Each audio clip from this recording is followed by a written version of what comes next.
ನಮಸ್ತೆ, ನಾನು ಅಪರ್ಣಾ ಭಟ್. ನನ್ನ ಯೂಟ್ಯೂಬ್ ಚಾನೆಲ್ ಅಭಿಜ್ಞಾ ಲಾ ಸೀರೀಸ್ಗೆ ನಿಮಗೆಲ್ಲರಿಗೂ ಸ್ವಾಗತ. ಇವತ್ತಿನ ಈ ಒಂದು ವಿಡಿಯೋದಲ್ಲಿ ನನಗೆ ಬಹಳ ಮುಖ್ಯವಾದಂತಹ ಒಂದು ಸ್ಟಡಿ ಮೆಥಡ್ ಅಥವಾ ಸ್ಟಡಿ ಟೆಕ್ನಿಕನ್ನು ನಿಮಗೆ ತಿಳಿಸ್ಕೊಡ್ಲಿಕ್ಕೆ ಇಷ್ಟಪಡ್ತಾ ಇದ್ದೇನೆ. ಅದೇನಂತಂದರೆ, ಈಗ ನಾವು ಲಾ ಸಬ್ಜೆಕ್ಟ್ಸನ್ನು ಓದುವಾಗ, ಅದು ಬೇರೆ ಆ್ಯಕ್ಟನ್ನು ಓದುವಾಗ ಅಥವಾ ಟಾಪಿಕ್ಕೇ ಇರಲಿ, but some sections are involved. ಕೆಲವೊಂದು ಸೆಕ್ಷನ್ಸ್ಗಳನ್ನ ಓದಲೇಬೇಕಾಗತ್ತೆ. ಸೊ ಒಂದು ಸೆಕ್ಷನ್ ಓದುವಾಗಲೇ ನಮಗೆ ಎಂಟೈರ್ ಒಂದು ಎಕ್ಸಾಷನ್ ಆಗಲಿಕ್ಕೆ ಪ್ರಾರಂಭ ಆಗುತ್ತೆ. ಬಿಗಿನರ್ಸ್ ಆದರೆ ಕಂಪ್ಲೀಟಾಗಿ ಆ ಸೆಕ್ಷನ್ ಏನು ಸಬ್ ಸೆಕ್ಷನ್ಸ್ಗಳಿದ್ರೆ, ಒಂದು 3-4 ಸಬ್ಸೆಕ್ಷನ್ಗಳಿದ್ರೆ ಆವಾಗ ಬಹಳ ಕಷ್ಟ ಅಂತ ಅನಿಸುತ್ತೆ ಬಿಗಿನರ್ಸ್ಗೆ. ಅದೇ ಸ್ವಲ್ಪ ಓದ್ತಾ ಹೋದಾಗೆ ದಿನಕ್ಕೊಂದು 5 ಸೆಕ್ಷನ್ 10 ಸೆಕ್ಷನ್ ಹಾಗೂ ಕೂಡ ಓದ್ಬೋದು. ಆದರೆ ಮಿನಿಮಮ್ ದಿನಕ್ಕೆ 20 ಸೆಕ್ಷನ್ಸ್ಗಳನ್ನು ನಾವು ಓದಲಿಕ್ಕೆ ಸಾಧ್ಯನಾ? 20ರಿಂದ ಆಮೇಲೆ 30 ಸೆಕ್ಷನ್ಸು 50 ಸೆಕ್ಷನ್ಸ್ ಅಂತ ಹೀಗೆ ಕವರ್ ಮಾಡಲಿಕ್ಕೆ ಸಾಧ್ಯನಾ? ಸೊ ಹಾಗೆ ಒಂದು ವೇಳೆ ಆಗೋದಾದರೆ it's very beneficial for our any kind of studies. Judiciary ಎಕ್ಸಾಮ್ಸ್ಗೆ ಬರೀತಿರುವಂಥವರಿಗೆ ಎಲ್ಲರೂ ಕೂಡ ರಿವೈಸ್ ಮಾಡಲಿಕ್ಕೆ ಅಥವಾ ಒಂದು ಸಲ ಓದಲಿಕ್ಕೆ ಮಿನಿಮಮ್ ದಿನಕ್ಕೆ ಒಂದು 20 ಸೆಕ್ಷನ್ಸ್ಗಳನ್ನು ಓದುವಂಥ ಅಭ್ಯಾಸವನ್ನು ನೀವು ಮಾಡ್ಕೊಳ್ತಾ ಹೋದರೆ ಇಟ್ ಈಸ್ ವೆರಿ ಅದು ವರದಾನ ಅಂತ ಹೇಳ್ಬೋದು. ಆ ರೀತಿಯ ನಿಮ್ಮ ಅಭ್ಯಾಸ ಮುಂದುವರಿತಾ ಹೋಗುತ್ತೆ. ಹಾಗೆ ಹೋಗಬೇಕು ಅಂತ ಹೇಳುವಂಥದ್ದು ನಮ್ಮೆಲ್ಲರ ಆಶಯ. ಆದರೆ ನಾವು ಹೇಗೆ ಆ 20 ಸೆಕ್ಷನ್ಸ್ಗಳನ್ನು ಮಿನಿಮಮ್ 20 ಸೆಕ್ಷನ್ಗಳನ್ನು ಒಂದು ದಿನದಲ್ಲಿ ಓದುವಂಥದ್ದು ಹೇಗೆ ಸಾಧ್ಯವಾ? ಏಕೆಂದರೆ ಒಂದೊಂದು ಲೈನ್ ಆದರೆ ಪರವಾಗಿಲ್ಲ, ಒಂದು ಸೆಕ್ಷನ್ನೇ ಒಂದು ಎಂಟೈರ್ ಒಂದು ಪೇಜ್ ಕವರ್ ಆಗುತ್ತೆ. ಆವಾಗ ಇಟ್ಸ್ ವೆರಿ ಡಿಫಿಕಲ್ಟ್. ಯಾಕೆಂದರೆ ಫಸ್ಟು ನಾರ್ಮಲ್ ನಾವು ಬುಕ್ ಓದಿದ ಹಾಗೆ ಅಥವಾ ಯಾವುದಾದ್ರು ಒಂದು ನಾವೆಲ್ ಓದಿದ ಹಾಗೆ ಅಥವಾ ನ್ಯೂಸ್ ಪೇಪರ್ ಓದಿದ ಹಾಗೆ ಅಲ್ಲ. ಯಾಕೆಂದರೆ ಪ್ರತಿಯೊಂದು ಶಬ್ದಕ್ಕೂ ಅದರದ್ದೇ ಆದ ಇಂಟರ್ಪ್ರಿಟೇಷನ್ ಇರುತ್ತೆ, ಮೀನಿಂಗ್ ಇರುತ್ತೆ, ಹಲವಾರು ರೀತಿಯ ಅದರದ್ದೇ ಎಕ್ಸೆಪ್ಷನ್ಸ್, ಪ್ರಾವಿಷೋ, ಎಕ್ಸ್ಪ್ಲನೇಷನ್ಸ್, ಈ ರೀತಿ ಎಲ್ಲವೂ ಕೂಡ ನಾವು ಆ ಒಂದು ಸೆಕ್ಷನಲ್ಲಿ ಕಾಣ್ಬೋದು. ಸೊ ಹಾಗೆ ಇರುವಾಗ ಇವತ್ತು ನಾನು ಒಂದು ಪ್ರಾಕ್ಟಿಕಲ್ ಎಕ್ಸಾಂಪಲ್ ಒಟ್ಟಿಗೆ ನಾನು ನಿಮಗೆ ತಿಳಿಸ್ಕೊಡ್ತಿದ್ದೇನೆ ಯಾವ ರೀತಿ 20 ಸೆಕ್ಷನ್ಗಳನ್ನು ಓದಬೇಕು ಹೇಳುವಂಥದ್ದು. ಸೊ ಬೆಸ್ಟ್ ಅಂದರೆ ಈಗ IPC ಮತ್ತು ಭಾರತೀಯ ನ್ಯಾಯ ಸಂಹಿತೆ ಆ ಒಂದು ಎಕ್ಸಾಂಪಲ್ನ ತೊಗೊಳ್ಳಿಕ್ಕೆ ಇಷ್ಟಪಡ್ತಿದ್ದೇನೆ. ಯಾಕಂದರೆ ಹೊಸದಾಗಿ ಭಾರತೀಯ ನ್ಯಾಯ ಸಂಹಿತೆ ಹೇಗೂ ನಾವು ಓದಲಿಕ್ಕೆ ಇರುವಂಥದ್ದು, ಅದೇ ನೆಪದಲ್ಲಿ ನಾವು ಹೇಗೆ ಓದ್ಬೋದು ಹೇಳುವಂಥದ್ದನ್ನು ತಿಳಿಸ್ಕೊಟ್ಟಾಗೆ ಆಗತ್ತೆ ಅಂತ I have taken that example. ನೋಡಿ, ಪ್ರಪ್ರಥಮವಾಗಿ ನಾವು ಯಾವುದೇ ಒಂದು ಬೇರೆ ಆ್ಯಕ್ಟನ್ನು ಓದುವಾಗ ಫಸ್ಟ್ ವಿ ನೀಡ್ ಒಂದು ಬರ್ಡ್ಸ್ ಓವರ್ ವ್ಯೂ ಅಂತ ಹೇಳುವಂಥದ್ದು ಒಂದು ಅವಶ್ಯಕತೆ ಇರುತ್ತೆ. ಸೊ ಬರ್ಡ್ಸ್ ಓವರ್ ವ್ಯೂ ಅಂದರೆ ಪಕ್ಷಿ ನೋಟ. ನಾವು ಎಷ್ಟು ಸೆಕ್ಷನ್ಸ್ಗಳನ್ನು ನಾವು ಏನೇನು ಕವರ್ ಆಗುತ್ತೆ ಹೇಳುವಂಥದ್ದು. ಸೊ ಬರ್ಡ್ಸ್ ಓವರ್ ವ್ಯೂ ಹೇಳುವಂಥದ್ದು ಒಂದಾದರೆ, ಇನ್ನು ಸೆಕೆಂಡ್ ಪಾಯಿಂಟ್ ನಾವು ನೋಡುವಂಥದ್ದು ಯಾವುದು ಡೀಟೇಲಾಗಿ ಸ್ಟಡಿ ಮಾಡಬೇಕು, ಡೀಟೇಲ್ಡ್ ಸ್ಟಡಿ, ಮತ್ತು ಯಾವುದು ಬ್ರೀಫಾಗಿ ಸ್ಟಡಿ ಮಾಡಿದರೆ ಸಾಕು. ಅಂದರೆ ನಮಗೆ ಗೊತ್ತಾಗತ್ತೆ ಡೀಟೇಲ್ ಸ್ಟಡಿ ಅಂದರೆ ಯಾವುದು ಇಂಪಾರ್ಟೆಂಟ್ ಕ್ವಶನ್ಸ್ಗಳಿರುತ್ತೆ, MCQ ಅಥವಾ ಮೇನ್ಸ್ ಎಕ್ಸಾಮ್ಸಲ್ಲಿ ಕೇಳಿರ್ತಾರೆ ಅಂಥ ಕ್ವಶನ್ಸ್ಗಳನ್ನು ಡೀಟೇಲಾಗಿ ಸ್ಟಡಿ ಮಾಡಬೇಕು.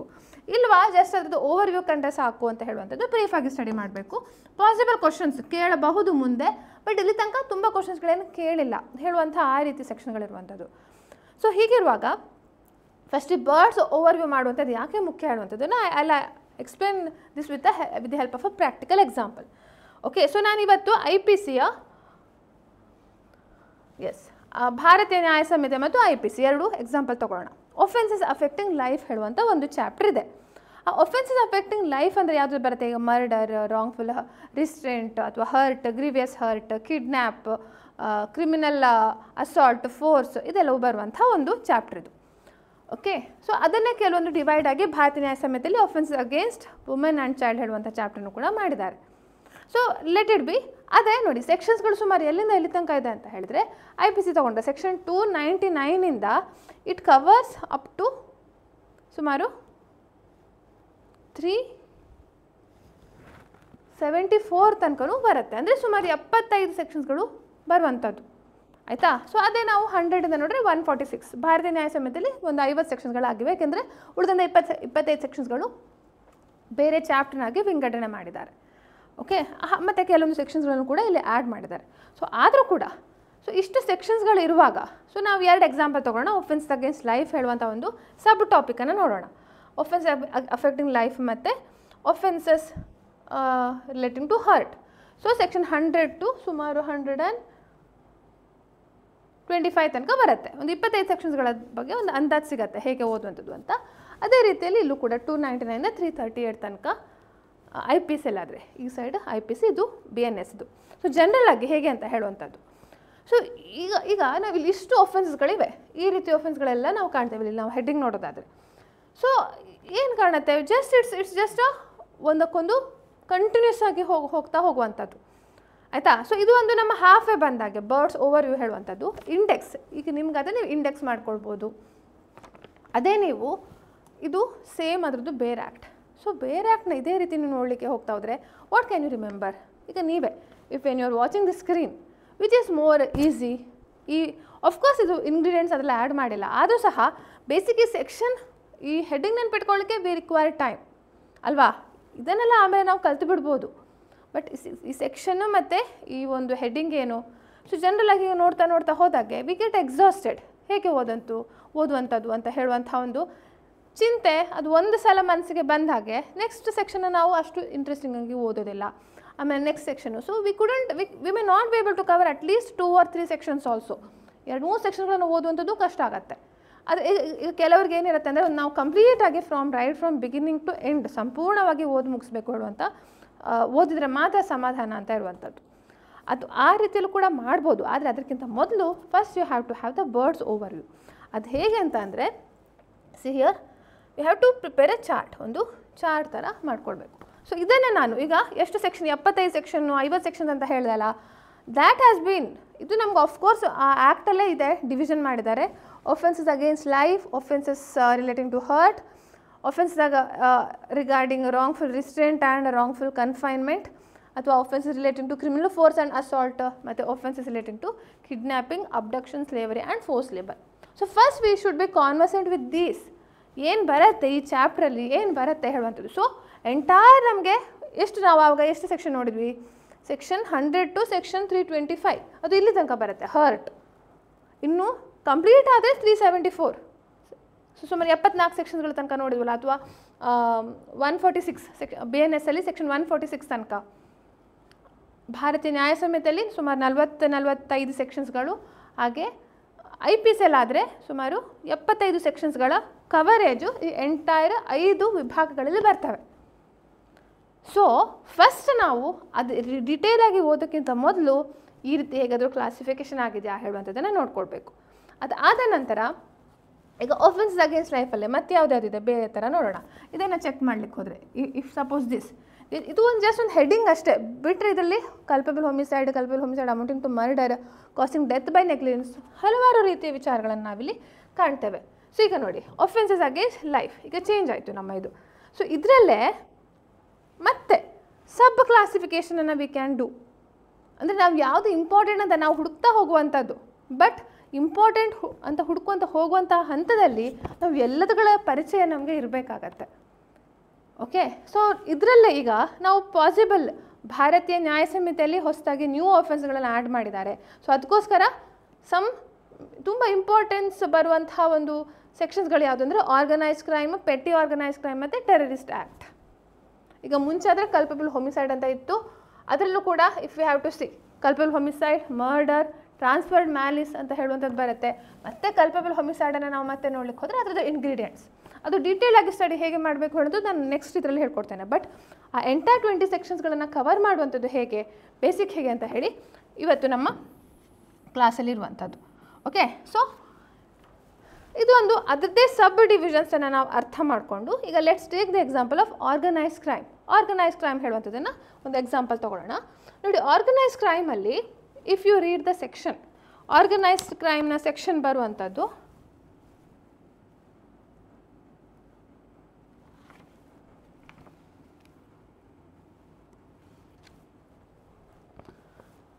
ಭಾರತೀಯ ನ್ಯಾಯ ಸಂಹಿತೆಯಲ್ಲಿ ಸೆಕ್ಷನ್ 111 111. IPCಯಲ್ಲಿ ಯಾವುದೇ ಸೆಕ್ಷನ್ ಇರಲಿಲ್ಲ ಇದರ ಬಗ್ಗೆ, ಹೊಸತಾದ ಒಂದು section.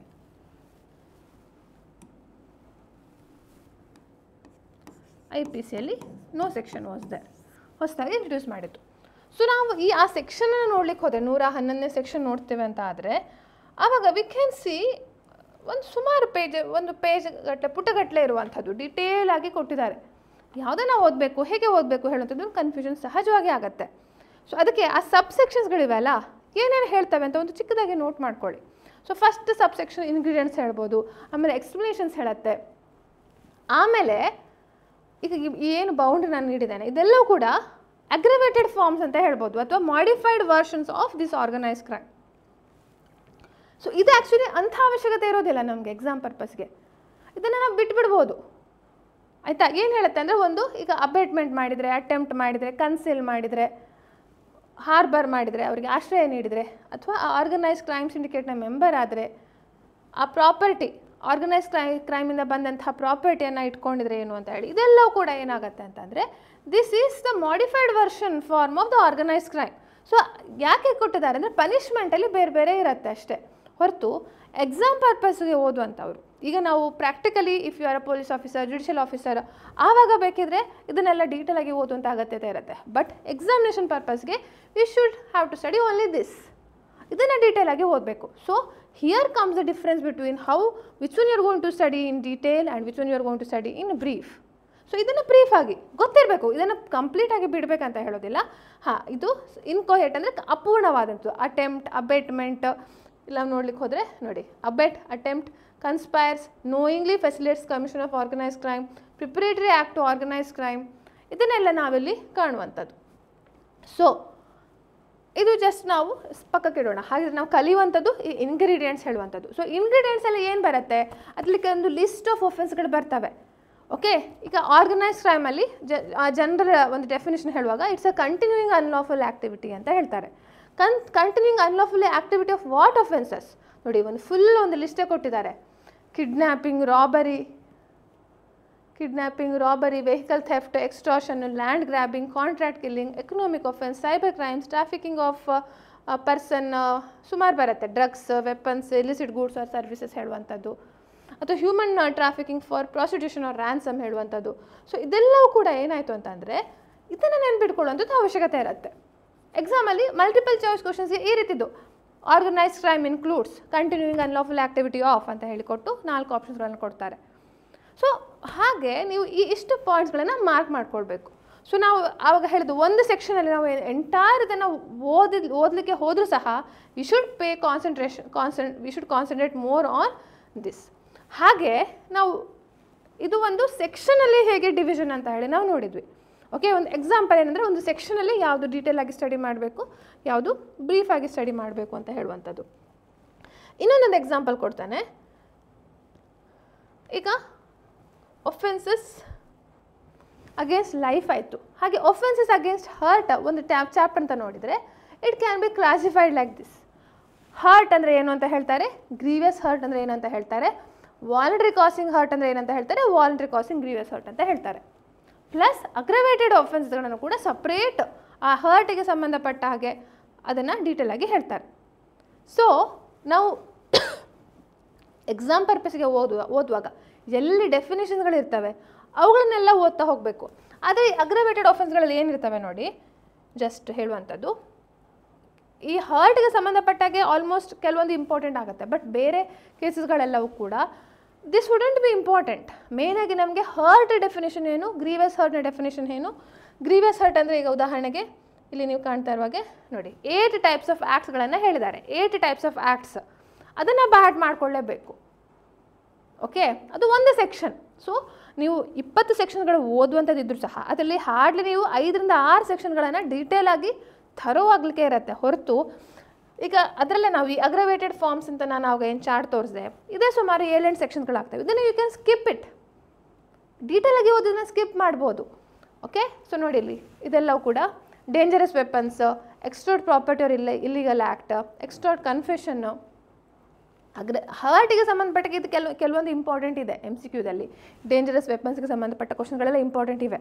Okay, just I am taking the example. ಈ ಚಾಪ್ಟರ್ನ ನೀವು ಸ್ಕಿಪ್ ಮಾಡಿ ಅಂದರೆ ಕಂಪ್ಲೀಟ್ ಸ್ಕಿಪ್ ಮಾಡಬೇಕು ಅಂತಲ್ಲ, ಹರ್ಟಿಗೆ ಸಂಬಂಧಪಟ್ಟದ್ದು. ಬಟ್ ಬೇರೆ ಈಗ ಕಿಡ್ನ್ಯಾಪಿಂಗ್ ಅಥವಾ ಕ್ರಿಮಿನಲ್ ಫೋರ್ಸ್ ಆ್ಯಂಡ್ ಅಸಾಲ್ಟ್ ಅದಕ್ಕೆ ಸಂಬಂಧಪಟ್ಟ ಆಫೆನ್ಸ್ಗಳು ಯಾವುದಾದ್ರೂ ಇದ್ದರೆ ಅಗ್ರವೇಟೆಡ್ ಫಾರ್ಮ್ಸ್ಗಳನ್ನು ನೀವು ಸ್ಕಿಪ್ ಮಾಡ್ಬೋದು. ಬಟ್ ಹಿಯರ್ ಹರ್ಟ್ಗೆ ಮತ್ತು ಗ್ರೀವಿಯಸ್ ಹರ್ಟ್ಗೆ ಸಂಬಂಧಪಟ್ಟ ಹಾಗೆ ನಿಮ್ಮ ಸಿವಿಲ್ ಜಡ್ಜ್ ಎಕ್ಸಾಮ್ಗೆ ಆಲ್ಮೋಸ್ಟ್ ಎಲ್ಲದೂ ಕೇಳ್ತಾ ಇರ್ತಾರೆ. ಸೊ ಅದಕ್ಕೋಸ್ಕರ ಯು ಕ್ಯಾನ್ ಸ್ಟಡಿ ದಿಸ್.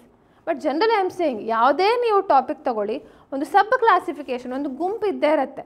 ಆ ಗುಂಪಲ್ಲಿ ಯಾವುದು ಇಂಪಾರ್ಟೆಂಟ್ ಅಂತ ಹೇಳಿ ನಾವು ನೋಡಿದರೆ ಆ ಕಂಪ್ಲೀಟ್ ಗುಂಪಲ್ಲಿ ಅಗ್ರವೇಟೆಡ್ ಫಾರ್ಮ್ಸ್ಗಳನ್ನು ವಿ ಕ್ಯಾನ್ ಸ್ವಲ್ಪ ನೆಗ್ಲೆಕ್ಟ್ ಮಾಡ್ಬೋದು ಕಂಪ್ಯಾರಿಟಿವ್ ಟು ಅವರ್ ಡೆಫಿನಿಷನ್ಸ್. ಮತ್ತು ಇನ್ನೊಂದು ಯಾವುದಾದ್ರೂ ಕ್ಲಾಸಿಫಿಕೇಷನ್ ಇರುವಂಥ ಯಾವುದಾದ್ರೂ ಈಗ ಕಿಡ್ನ್ಯಾಪಿಂಗ್ ಅಂದರೆ kidnapping from lawful guardianship, kidnapping from India ಅಂತ ಹೇಳುವಂಥ ಕ್ಲಾಸಿಫಿಕೇಷನ್ ಹೇಳುವಂಥ ಸೆಕ್ಷನ್ಗಳಿರ್ತವೆ, ಅದನ್ನು ಮಾತ್ರ ಓದಬೇಕಾಗಿರುತ್ತೆ. ಓಕೆ, ಸೊ ಇದು ಒಂದು ಜಸ್ಟ್ ಒಂದು ಮೆಥಡ್ ನೋಡಿ ಹೇಗೆ ಹೇಳ್ತಾ ಇರುವಂಥದ್ದು. ಸೊ ಜನರಲ್ಲಿ ಹೇಳುವಂಥದ್ದು ಈ ಅಗ್ರಿವೇಟೆಡ್ ಒಫೆನ್ಸ್ಗಳು ಏನಿರ್ತಾವಲ್ಲ ಅವುಗಳನ್ನು ಸುಮಾರು 1 2 3 4 5 6 7 8 9 ಸೆಕ್ಷನ್ಗಳನ್ನು ಹಾಗಿಂದ ಹಾಗೆ ಮೇಲಿಂದ ಮೇಲೆ ಓದಿ ನೀವು ಬಿಟ್ಬಿಡ್ಬೋದು. That's how you are going to study learn 20 sections in a day. ಆವಾಗ ನಮಗೆ ನೋಡಿ ಆಲ್ಮೋಸ್ಟ್ ಇದು ನಾನು ಆವಾಗ ಹೇಳಿದಾಗ ಏನಾಯಿತು, ಈ ಓವರ್ ವ್ಯೂ ಅಂತ ಏನು ನಾವು ನೋಡ್ತಿದ್ವಲ್ವಾ, offence against life, offence against hurt. So ಇದ್ರದ್ದು ಒಂದು ಜನರಲ್ ಎಕ್ಸಾಂಪಲ್ ಕೊಟ್ಟೆ. ಕೆಲವೊಂದು ಪನಿಷಿಂಗ್ ಸೆಕ್ಷನ್ಸ್ಗಳನ್ನು ಓದಬೇಕಂತ ಇಲ್ಲ, ಮೇನ್ ಕಲ್ಪಬಲ್ ಹೋಮಿಸೈಡ್ಗೆ ಏನು ಪನಿಷ್ಮೆಂಟ್ ಅದು ಮಾತ್ರ ಓದಬೇಕು ಹೊರತು ಅಗ್ರವೇಟೆಡ್ ಫಾರ್ಮ್ಸ್ಗೆಲ್ಲ ಓದಬೇಕಂತ ಇಲ್ಲ. ಅಬೇಟ್ಮೆಂಟ್ ಅಟೆಂಪ್ಟ್ಗೂ ಕೂಡ ಕೆಲವೊಂದು ಪನಿಷ್ಮೆಂಟ್ಗಳನ್ನ ಓದಬೇಕಂತ ಇಲ್ಲ, ಚೇಂಜಸ್ ಇದ್ದರೆ ಓದಬೇಕು. ಸೊ ಅದರಲ್ಲಿ ಈಗ ಎಂಟೈರ್ 20 ಸೆಕ್ಷನ್ಸ್ಗಳಲ್ಲಿ ಒಂದು 5-6 ಸೆಕ್ಷನ್ಸ್ಗಳು ಇಂಪಾರ್ಟೆಂಟ್ ಇರ್ತವೆ, ಅದನ್ನು ನೀವು ನೋಟ್ ಮಾಡಿಕೊಂಡು ಬ್ಯಾಟ್ ಮಾಡ್ಕೊಳ್ಬೇಕು. Okay, so that is how ultimately what I wanted to say is you have to make these kind of charts. This is technically ನಿಮಗೆ ಸುಲಭ ಆಗಲಿಂದ ತೋರಿಸಲಿಕ್ಕೆ we have done in this manner. ಅದನ್ನು ಹೊರತುಪಡಿಸಿ ನೀವು ನಿಮ್ಮ ಬುಕ್ಕಲ್ಲೇ ಮುಂಚೆ ನಾವು ಹೇಗೆ ಬರಿತಿದ್ವಿ 1 2 3 4 5 ಅಂತೇಳಿ ನಂಬರ್ ಹಾಕಿ ಮಾಡ್ತಿದ್ವಿ, ಆ ರೀತಿ ಮಾಡ್ಕೊಳ್ಳಿ. So first you have to go for that bird's overview. Entire ಒಂದು ಇಂಡೆಕ್ಸಲ್ಲಿ ಎಷ್ಟು ಸೆಕ್ಷನ್ಸ್ಗಳಿವೆ, ನಾವು ಯಾವುದನ್ನು ಓದ್ತಿದ್ದೇವೆ, ಅದನ್ನು ಯಾವ ರೀತಿ ನಾವು ಒಂದೇ ರೀತಿಯ ಸೆಕ್ಷನ್ಸ್ಗಳು ಯಾವುದಾದ್ರು ಬರುತ್ತೆ, ಪನಿಷ್ಮೆಂಟ್ಗೆ ಸಂಬಂಧಪಟ್ಟ ಸೆಕ್ಷನ್ಗಳೆಲ್ಲ ಯಾವುದು, ಅಥವಾ ಅದರದ್ದು ಅಗ್ರವೇಟೆಡ್ ಫಾರ್ಮ್ಸ್ಗಳ ಒಫೆನ್ಸ್ಗಳ ಯಾವುದು ಅಂತ ಹೇಳಿ ನೀವೇ ಕಣ್ಣು ಹಿಡ್ಕೊಂಡು ಸ್ವಲ್ಪ ಅನಾಲಿಸಿಸ್ ಮಾಡಿದರೆ ಆವಾಗ ನಿಮಗೆ ಸುಲಭ ಆಗುತ್ತೆ. ಇದೇ ಮೆಥಡನ್ನು you can apply for any kind of bare act ಅಥವಾ ಬೇರೆ ಯಾವುದೇ ರೀತಿಯ ಕಾನ್ಸೆಪ್ಟನ್ನು ಓದಲಿಕ್ಕೂ ನೀವು ಇದನ್ನು ಬಳಸ್ಬೋದು. ಸೊ ಈ ವಿಡಿಯೋ ನಿಮಗೆ ಇಷ್ಟ ಆಗಿದೆ, ಇದೇ ರೀತಿಯ ಟೆಕ್ನಿಕ್ಸ್ಗಳನ್ನು ನಿಮಗೆ ಇನ್ನೂ ತಿಳಿಸ್ಕೊಳ್ಬೇಕು ಅಂದರೆ ಕಮೆಂಟ್ ಸೆಕ್ಷನಲ್ಲಿ ಖಂಡಿತ ತಿಳಿಸಿ.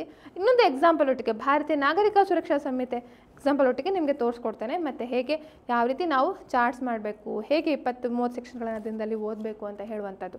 ಇನ್ನೂ ಆಗಿದ್ರೆ ಭಾರತೀಯ ನ್ಯಾಯ ಸಂಹಿತೆ ಮತ್ತು IPCಯ ಕಂಪ್ಯಾರಿಟಿವ್ ಸ್ಟಡಿ ಆ ಕ್ಲಾಸಸ್ಗಳು ನಿಮಗೆ ಬೇಕು ಅಂತಾದರೆ ಅದಕ್ಕೂ ಕೂಡ ನಮ್ಮಲ್ಲಿ ಸೊಲ್ಯೂಷನ್ ಇದೆ. We have one course which is on going course, but still you can also get enrolled for this Bharatiya Nyaya ಸಂಹಿತೆ ಆ್ಯಂಡ್ IPC ಹೇಳುವಂಥ ಒಂದು ಕೋರ್ಸ್ ಇದೆ.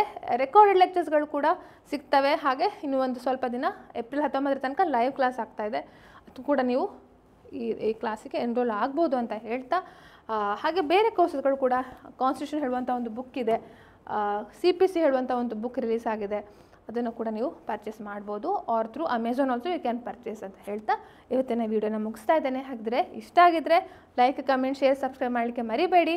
ಫಸ್ಟ್ ಟೈಮ್ ಈ ವಿಡಿಯೋನ ನೋಡ್ತಾ ಇದ್ದರೆ ಸಬ್ಸ್ಕ್ರೈಬ್ ಅಂತೂ ಖಂಡಿತವಾಗಿ ಮಾಡಿ, ಯಾಕೆಂದರೆ ನಮ್ಮ ಹಲವಾರು ರೀತಿಯ MCQsಗಳು ಅದನ್ನು ಕಮ್ಯುನಿಟಿ ಪೋಸ್ಟಲ್ಲಿ ನಾವು ಪೋಸ್ಟ್ ಮಾಡ್ತಾ ಇರ್ತೇವೆ. ಹೊಸ ಒಂದು ಟಾಪಿಕ್ಸ್ಗಳ ಬಗ್ಗೆ, ಸ್ಟಡಿ ಮೆಥಡ್ಸ್, ಜುಡಿಷರಿ ಎಕ್ಸಾಮ್ಸ್ ಇರಲಿ ಅಥವಾ ಜನರಲಿ ಲೀಗಲ್ ಆಸ್ಪಿರೆಂಟ್ಸ್ ಅವರಿಗೆ ಹೆಲ್ಪ್ ಆಗುವಂತಹ ಹಲವಾರು ವಿಷಯಗಳನ್ನು ನಾವು ಈ ಚಾನೆಲ್ ಮುಖಾಂತರ ನೀಡ್ತಾ ಬರ್ತಾ ಇದ್ದೇವೆ ಹಾಗೂ ಬಂದಿದ್ದೇವೆ ಅಂತ ಹೇಳ್ತಾ ಈ ವಿಡಿಯೋನ ಮುಗಿಸ್ತಾ ಇದ್ದೇನೆ. ಥ್ಯಾಂಕ್ ಯು, ನಮಸ್ತೆ.